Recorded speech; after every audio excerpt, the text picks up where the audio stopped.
Рековме дека минатата недела дадовме така едно мало обяснување, наблюдување на текстот, видовме какви прогреси има, се говори, има нешто биографија за едно семејство, има и географија, местење, селење и така натаму, има драма, трагедија. Рековме дека периодот кој е опфатен во овие настани е судиите, еден, да кажеме, темен период од историјата на Божиот народ, кога има морално, духовно и со духовното морално паѓање, еден тажен заклучок на крајот на книгата Суди, последниот стих, дека секој си правеше она што мислеше дека е добро, што му изгледаше добро пред неговите очи или во неговите очи. И во тој период, во книгата Рут се раскажува за едно семејство, во кое домакинот или Мелех, заради глад во Витлеем, или домот на Лебот, решава да го напушти градот, ветената земја и да замине во Моав и таму да бара поради гладот или спас. Наскоро тој умира, неговите два сина решаваат да, веројатно имајќи го пред тој контекст под надзор на мајката Ноемина, влегуваат во брак со две Моавки, Орпа и Рут, но и тие умираат и ги оставаат овие две жени бездетни, така да остануваат Ноемина и снаите. По известно време, 10 години, доаѓа глас дека гладот заминал, дека нивите родиле. Ноемина решила да се врати, тргнуваат незините снаи, но некаде по патот таа решила, почнува да ги одврат, да ги убедува да се вратат назад во Моав, да се вратат во нивните домови.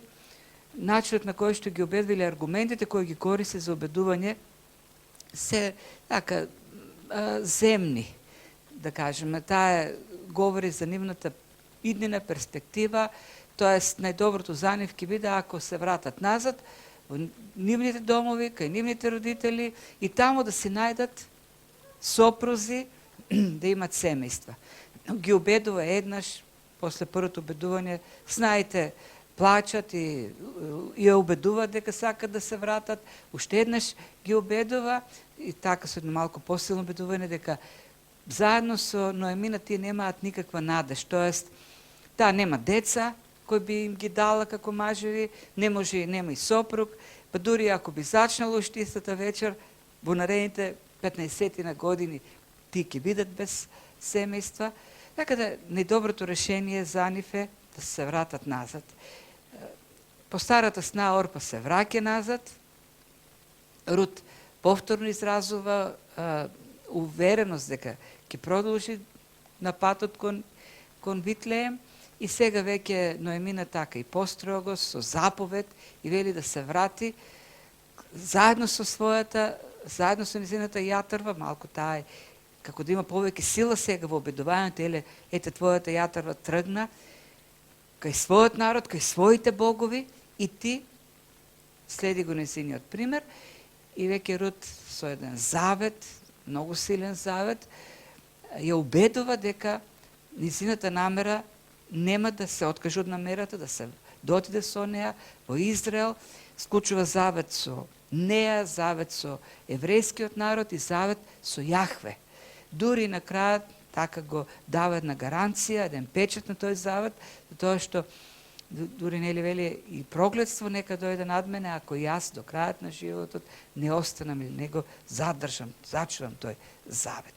И Ноемина откако ја гледа увереноста на или решеноста на Рут, престанува со обедувањата, стигнуваат во Витлеем и тука се гледа јасно преку реакциите на луѓето во Витлеем какви промени настанале во самата Ноемина, не само физички промени, туку и во незиниот карактер. Таа вели, јас бев Ноемина, бев пријатна, но сега нарекувајте ме Мара.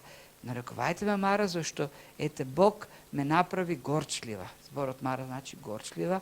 Ми исполни полна со горчина и јас сум сега, не сум пријатната жена, сега сум горчливата, зашто Бог ме направи таква. Бог ја насочи раката против мене, Бог ме казнува, Бог е против мене и затоа јас сум сега горчлива. Говори за еден карактер веќе. Имињата, еврејските имиња, таа сама си го става името Мара, што значи непријатна, горчлива. За разлика од името Ноемина, кој значи пријатна жена. И целата вина за новата состојба или таа внатрешна промена, која е и така кажем, во карактерот, ја префрла на Бог. Бог ме направи таква. И во нитен момент ние не гледаме во низините зборови да има осознавање на некаква своја вина, нити пак гледаме некакво, дури ни трага од покаяние нема. Или пак можност Бог да го сврти, да го промени своето однесување. Така, Ноемина говори да, Бог е суверен, Бог прави што сака, меѓутоа она што го прави Бог не е добро. Тоа е лошко од мене. И сега сакам да видиме, откако нели да довршиме со нашето изучување на првата глава, откако нели ги видов сите тие како се движи текстот, диалозите и така натаму, сега да ги видиме многу се јасни, многу се така драстични контрастите во ликовите. Има 3 лика, Ноемина, Рут и Орпа. Сакам да ги видиме прво контрасти меѓу двете снаи и потоа уште појасниот контраст меѓу Ноемина и Рут. Ноемина, тоест Рут и Орпа, имат многу повеќе сличности отколку разлики, но има една клучна разлика меѓу нив. Кои се сличностите? И двете се Моавки. Кажавме нешто за Моавците минатиот пат, и двете припаѓаат на едно исто племе, веруваат во еден исти Бог, воспитувани се во верата во Моавскиот Бог, и двете се млади, останале вдовици, млади, без деца, и двете, и на еден исти начин се врзани со Ноемина. И двете се еврејски снаи, така да кажем. И двете се вдовици на еврејски мажи. И двете покажуваат желба, тоа да се грижат за Ноемина, додат со неа таму кај што она ќе оди во Израел, во Витлеем, да ја следат. Меѓутоа, сличностите завршуваат со тоа. Но има разлика, има голема разлика. Разликата е во разбирањето на еврејскиот Бог. Ние видовме минатиот пат кога Рут склучува завет со Ноемина и со еврејскиот народ, таа склучува завет и со Бог. И тука го употребува заветното име на Бог Јахве. Рут покажува познавање на еврејскиот заветен Бог, повикувајќи се на заветното име. Таа склучува завет со Јахве. Тоест, Јахве ќе биде мојот Бог. И мојот народ сега ќе биде Израел. Додека Орпа како да го нема тоа разбирање, и тоа станува индикативно преку зборовите што ја користи Ноемина. Во третото убедување, кога се обраќа кон Рут, вели: твојата јатрба се врати кај својот народ и својот Бог, следи ја и ти. Тоа всушност сака да каже Ноемина, таа си има свој Бог и таа си го следи својот Бог. Тоест, Ноемина се останува, Орпа се останува, библиски кажано, идолопоклоничка. Моавскиот Бог е во незиното срце и таа се враќа назад. За разлика од неа, Рут покажува неверојатно разбирање за еврејскиот Бог. И ќе видиме ние од заветот што таа го склучува со Ноемина и со Бог, има разбирање за заветните односи меѓу Бог и Израел преку заветот меѓу Бог и Авраам. И тоа понатаму се покажува јасно во книгата, во втората глава. Така да,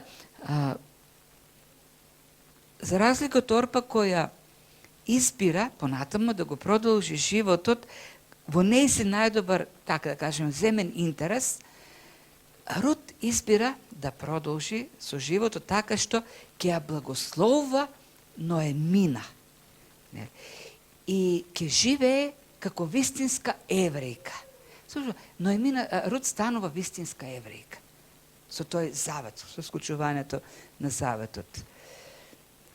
Таа е решена да служи и да се грижи за незината свекрва до крајот на незиниот живот. Не до крајот на животот на Ноемина, туку до крајот на незиниот живот. И кога веќе Ноемина нема да ја има на земјата, Рут ќе продолжи да му служи на Богот на Ноемина. Така да незиниот завет не е до смртта на Ноемина, туку до незината смрт. До крајот на незиниот живот. Таа ќе биде народот, еврејскиот народ ќе биде нејзин народ и еврејскиот Бог ќе биде нејзин Бог. И тука е големата разлика меѓу Рут и Орпа.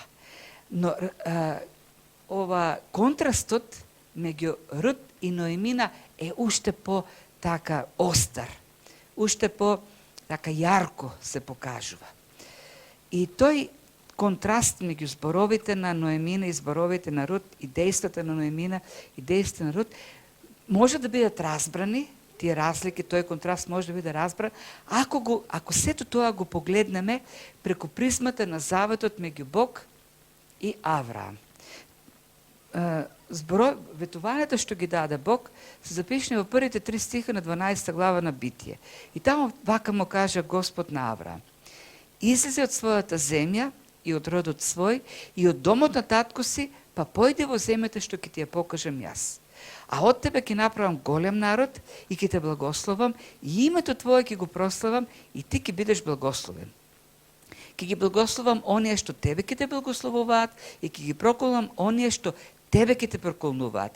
И преку тебе ќе бидат благословени сите народи на земјата. Што му каже Бог на Авраам? Излези, направи чекор на вера. Излези од твојот род, од твојата земја, напушти ги твоите богови и тргни, јас ќе ти подарам земја. Јас ќе бидам твојот Бог и ќе те благословам, ќе ти дадам потомство. И тие ветувања што ги дава на Авраам се ветувања и за потомството на Авраам. И еден додаток има. Оние што тебе ќе те благословуваат и во тебе и твоето потомство ќе бидат благословени и тие. И оние што тебе ќе те проколнуваат ќе бидат проколнати и твоето потомство. Овој благослов даден на Авраам се однесуваше потоа преку нели обновените завети и на Израел. Со други зборови, ветувањата што ги даде за благослов Бог на Авраам важија за Ноемина, како потомство на Авраам. Од друга страна пак, оние што ќе ја благословуваат Ноемина, ќе бидат исто така благословени. Гледате што вклучуваше Авраамовиот завет. За разлика од тој завет што Бог го даде на Ноемина, Ноемина што рече на Рут? Јас сум проколната од Бог. Божјата рака е свртена кон мене. И ако вие останете со мене, и вие ќе бидете проколнати. Бог не рече така. Воопшто тоа не е вистина. Бог рече: ти си благословен, твоето потомство е благословено, народот што ќе иде од тебе е благословен, и оние што те благословуваат тебе и твоето потомство ќе бидат благословени. Што направи Рут? Рут не постапи според заплашувањето, според стравот на Ноемина, тоа е според предупредувањата на Ноемина. Рут постапи според заветот што Бог го склучи со Авраам. И требаше голема вера. Како што требаше голема вера на Авраам да излезе од Ур Халдејски, да го напушти домот, да ги напушти роднините, да ги напушти боговите и да тргне во неизвестноста. Истото требаше да го направи и Рут. Да го напушти домот, боговите, семејството, земјата, народот и да тргне со верата дека Бог на вистина го благословува тој народ. И дека оние кои го благословуваат тој народ ќе бидат благословени. Не е мала верата. Не, треба голема вера за тоа. Рут ја покажува таа вера. Рут не се доверува на Ноемина, туку на заветот што Бог го склучи со Авраам. И тоа се гледа потоа во втората глава, кога Рут се сретна со воз и најде на добар прием, беше благословена. Што рече Рут? Та падна, се поклони ничком до земја и му рече на воз: со што заслужив толкова милост во твоите очи, па ме примаш иако сум тугинка? Воз си одговори и рече: ми рекоа за се што си направила за свекрвата своја по смртта на мажот твој, дека си оставила татко, мајка и татковина и си дошла меѓу народ кој не си го познавал до вчера и завчера. Господ нека ти возврати за твоето дело и да добиеш полна награда од Господ Бог Израелов, кај кого си дошла да се заслониш под неговите крилја.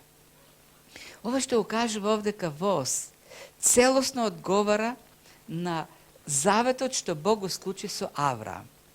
Тоа е моделот што овдека го кажа воз. Ти покажа добро кон Авраамовото потомство и Бог сега нека ти даде добро.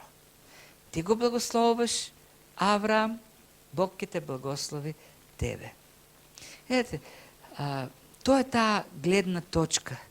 Тој контраст. Ноемина требаше да види таа што ќе кажеше на Рут.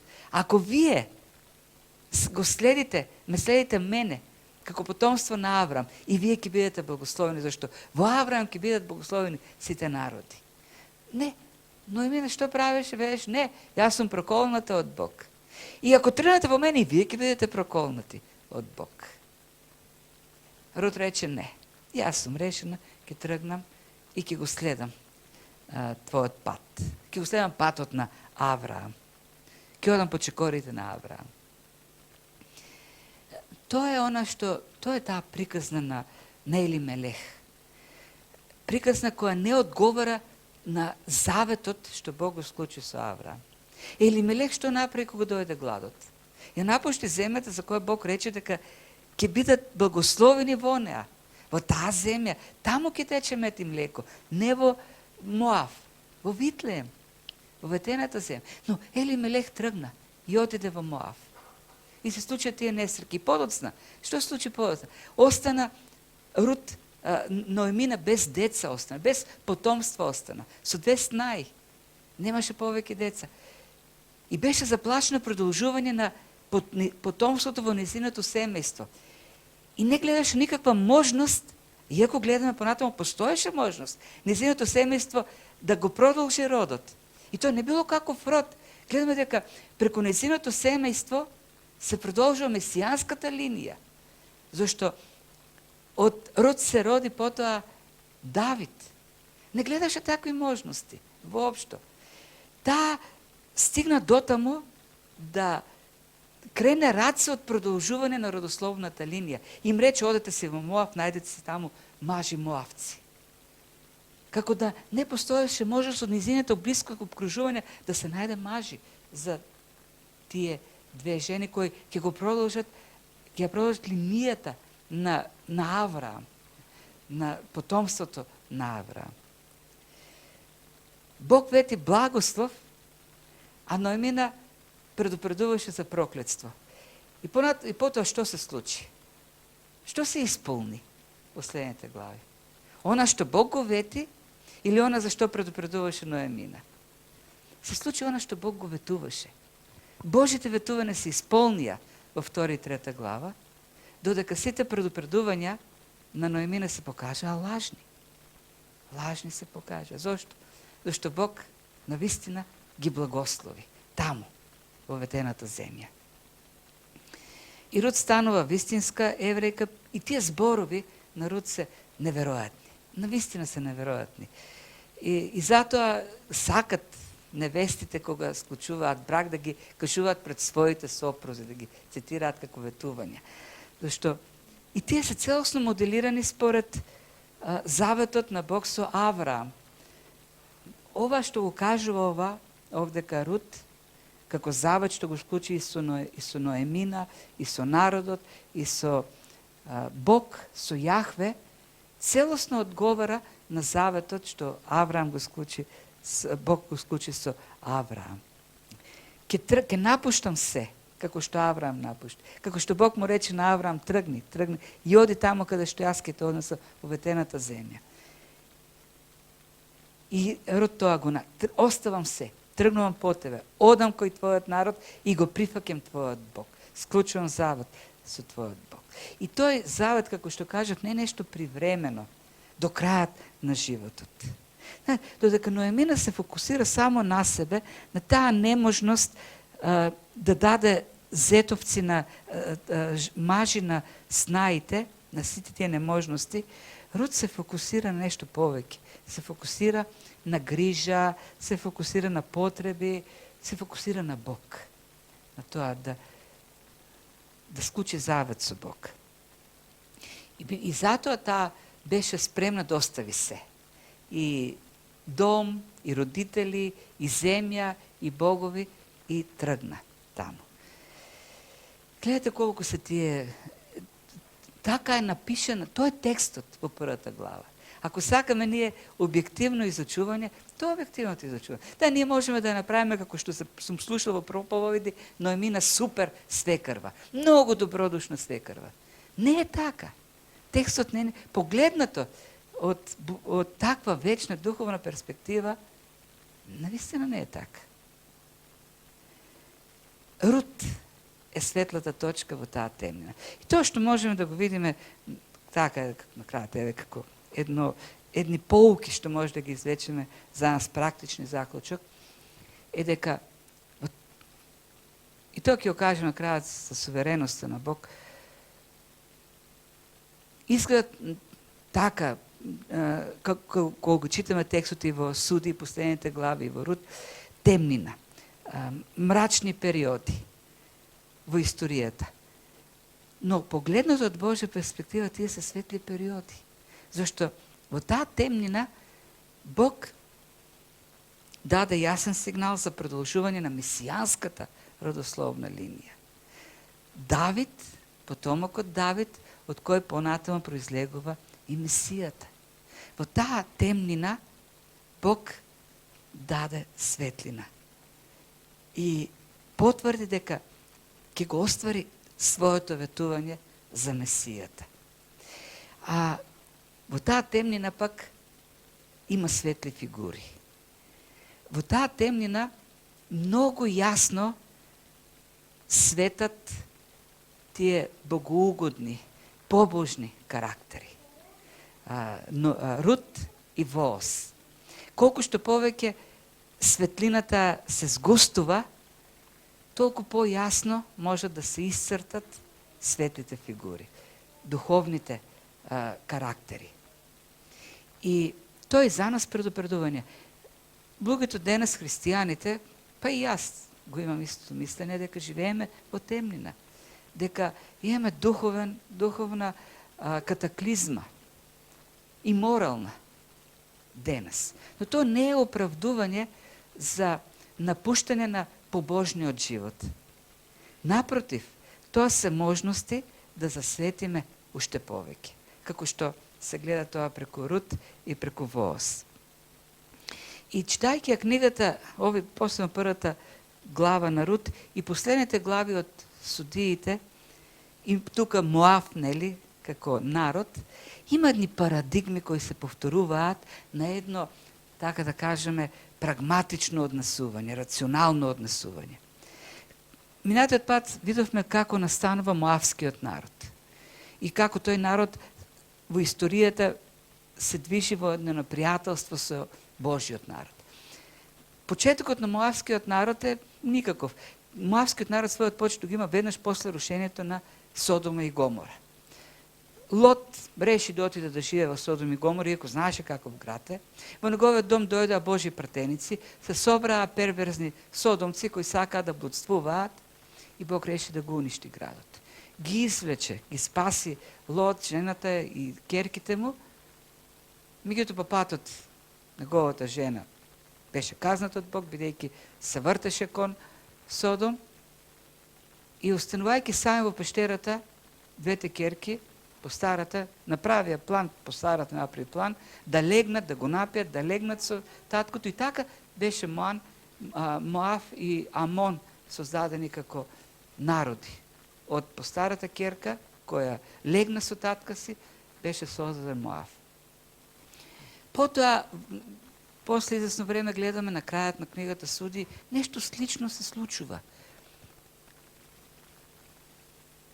Се собраа вењаминци во домот на еден човек, кај што имаше гостин со неговата наложница и бара да плутствуваат со гостинот. Перверзни вењаминци. И ја дадоа наложницата, ја силуваа цела вечер, потоа мажот ја расече на парчиња, 12 ги прати по сите племиња, тие се кренаа војна против Вењамин и буквално ги истребија тоа племе. Остана само неколку мажи. И им стана жал и си рекоа, ќе пропадне ова племе. Што да направиме? Нема жени. Ги убија жените. Им дадоа еден совет, така еден прагматичен совет. Секи одите кај други племиња и ги крајате девици. И тие украдуваат 400 девици, ги киднапираа и ги силуваа. И тие стана нивни жени. И потоа следи оваа случка со Рут, кога се вратија во Витлеем и излезе на сцена, се појави воз и тука Ноемина виде некоја прилика за спас. И што ја каже на Рут? Да го направи исто што го направија керките на Лот, да му се пикне вечерта во постелата. Ај, ќе збориме понатаму за таа сцена. Се повтараат некако сите тие содомски практики. И сите тие совети се некако поттикнати како се представени како најразумните, најпрактичните. Тоа е решението, нема друго решение. Како сега ќе имаме ние, како ќе го продолжиме потомството на нашиот татко Лот? Тој нема жена, ние ќе легнеме со него. Нема друг начин. Прагматично е, рационално е. Како ќе го продолжиме племето на Вењамин? Еба е тамо, нека крадат од другите племиња жени. Како ќе најдеме сега ние со Рут екзистенција во Витлеем? Еве има еден воз, ќе направиме еден трик. Тоа се прагматичните решенија. Да внимаваме на прагматичните, рационални решенија, зашто тие обично изгледаат многу, работат, ефикасни, но често пати не се Божиот начин. Обично не се Божиот начин. Обично таквите решенија работат против Божјата воля. Знаете што значи прагматично, рационално решение? Со други зборови. Да го правиш она што изгледа дека е право во твоите очи. Тоа е прагматизам. Така завршува книгата Судии. Секој си правеше она што изгледа право во неговите очи. Тоест, секој правеше она што изгледа рационално за него. Или прагматично. Но тие прагматични решенија гледаме, ги следеа своите интереси, телесни интереси, своето добро, но не Божиот план. Да внимаваме какви совети добиваме, какви совети бараме. Знаете, ние како луѓе бараме совети од луѓе, од еден, од друг, од трет, се додека не најдеме совет што ќе ни се допадне, што ги гледа прав во нашите очи. И обично не ги сакаме духовните совети, туку ги бараме советите на луѓето кои кажат, тоа е практично, таква е ситуацијата. Единствено тоа работи сега.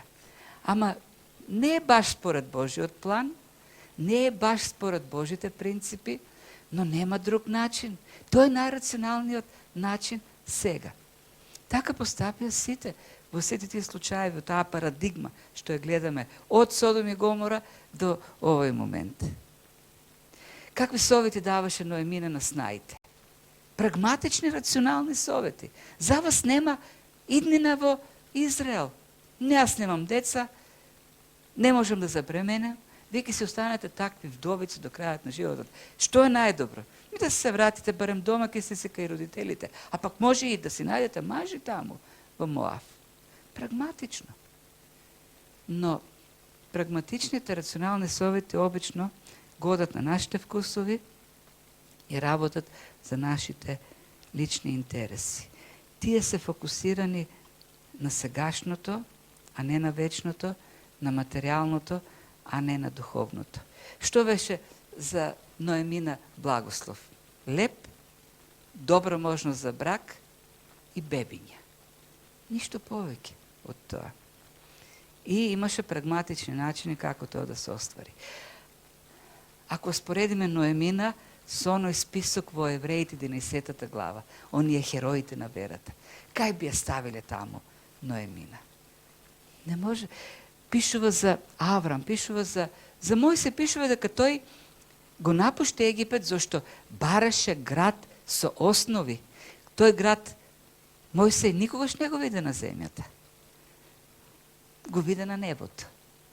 Пишува понатаму во 13 стих дека сите тие примери на верата умреа со вера, не добивајќи ги ветувањата тука на земјата. Вели, само оддалеку ги видоа и ги поздравија, признавајќи дека се гости и придојдени.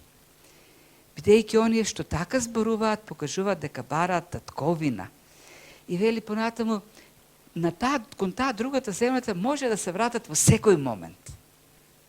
Може да си најдат решение да се вратат кон земните работи секој момент. Меѓутоа, тие бараа небесна татковина. И затоа пишува, Бог не се срами да се нарече нивен Бог, бидејќи има приготвено град за нив. Има приготвено на небото вечни, град со основи, со вечни основи. И тоа е она што фалеше во сите тие прагматични, рационални совети, кои многу добро работат тука на земјата, за земните работи, меѓутоа отстапуваа од тоа вечното. Што може да научиме од Рут? Што е вистинско еврејство, ствари можеме да научиме? Павле им пишува на евреите во Римјаните 2 глава, но они кои се удираат во гради велат, ние имаме закон, ние сме евреи, не сме како другите. И вели вака Павле, секогаш кога незнабожците кои немаат закон, природно ги извршуваат одредбите на законот, тогаш тие, иако немаат закон, се закон на самите себе. Тие докажуваат дека делото на законот е запишено во нивните срца, зашто сведочи и нивната совест, а и нивните внатрешни размислувања со кои меѓусебно се обвинуваат или одбрануваат. А пак, на евреите пишува, бидејќи пред Бог не се праведни оние што го слушаат законот, туку оние што постапуваат според законот. Тоа е. Не се евреи тои што се удираат по градите, велат, јас сум потомок на Авраам и го имам законот. Туку оние што живеат како евреи, вистински евреи. Рут не била воспитувана, таа етнички не е еврејка, не била воспитувана од низините родители во законот. И од она што го гледаме преку Ноемина, што зборови постапките на Елимелех, не верувам дека и таму во семејството на Ноемина била воспитувана. Сепак, во срцето Бог ги запиша закон. И таа го бараше Бог, го бараше Јахве. Духовниот живот на Рут е сличен на Аврамовиот. И Аврам немаше познавање за Бог. Немаше. Бог му се јави и го повика. Аврам никош не живеел под закон. Меѓутоа Аврам по вера тргна. Остави се и тргна да го следи Бог. Тоа го направи и Рут. И доби благослов, зашто благослови некој од Аврамовото потомство. И тоа гледаме, може да го научиме, дека вистински христијанин не е оној христијанин кој вели дека е христијанин.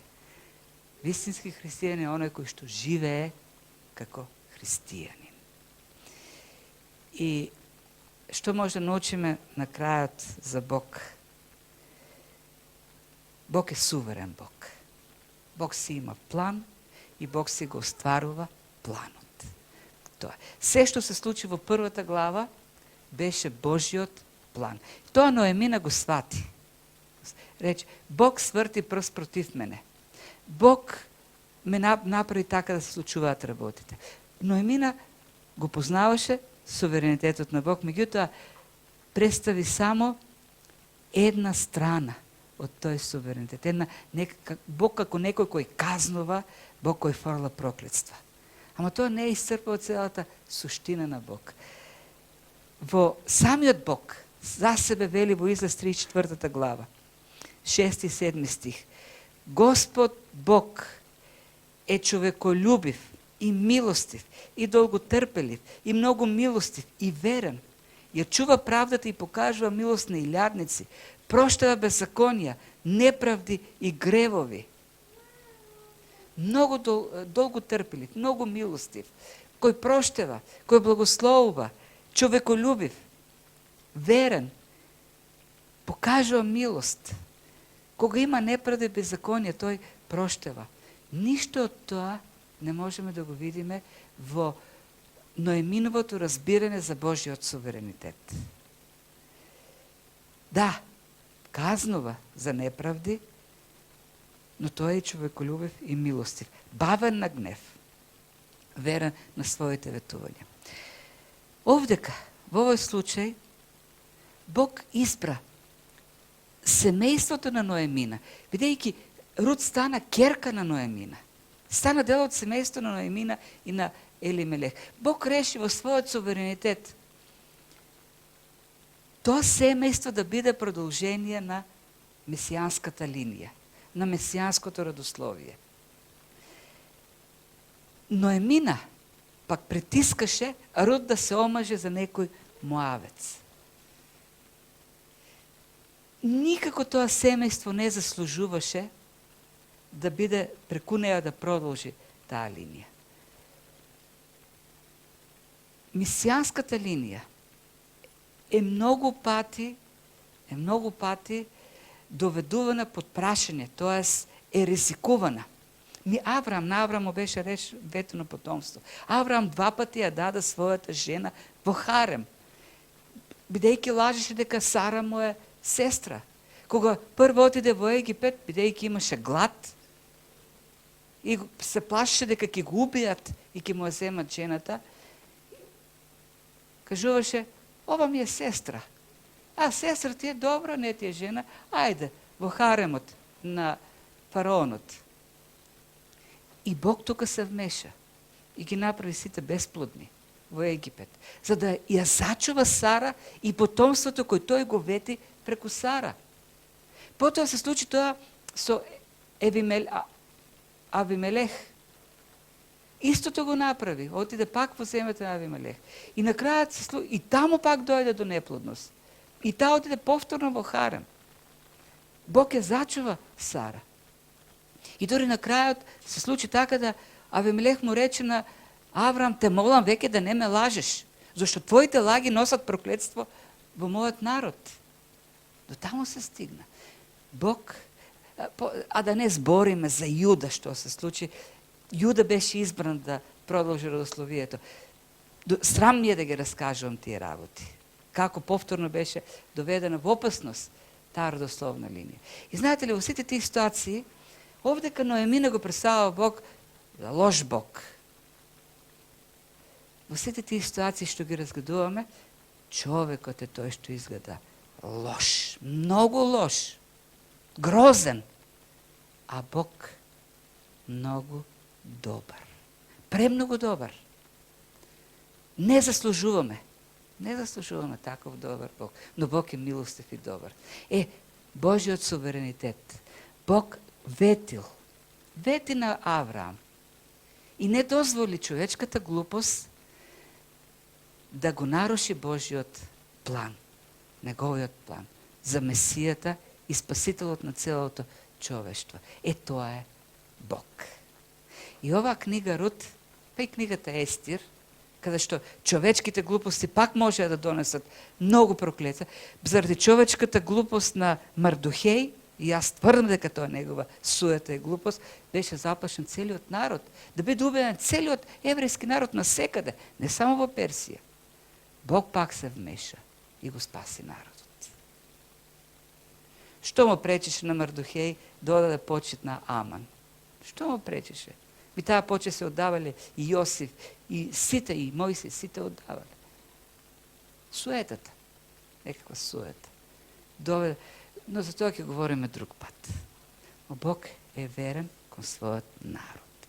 Кога човекот, тогаш, кога изгледа човекот лошо, многу лошо, најтемно, тогаш Бог покажува дека е верен, милостив и засветува неговиот план, неговиот суверенитет во цел сјај. Тие најмрачни времења се претвори во најсветли. Тогаш го гледаме по продолжувањето на родословната линија на Месијата. Тоа е она што можеме како пример да го... Ние имаме еден добар Бог. Бог кој не поттикнува во темните, мрачните времења да светиме уште повеќе. Зошто свеќата, светлината, сјае најмногу кога е темно. Живееме во темни времења, но тие темни времења не се изговор и ние да затемниме, туку напротив поттик да светиме уште повеќе, како што засветија во такво време Рут и Воос. Нека Господ не благословува и да се поучуваме од тие примери.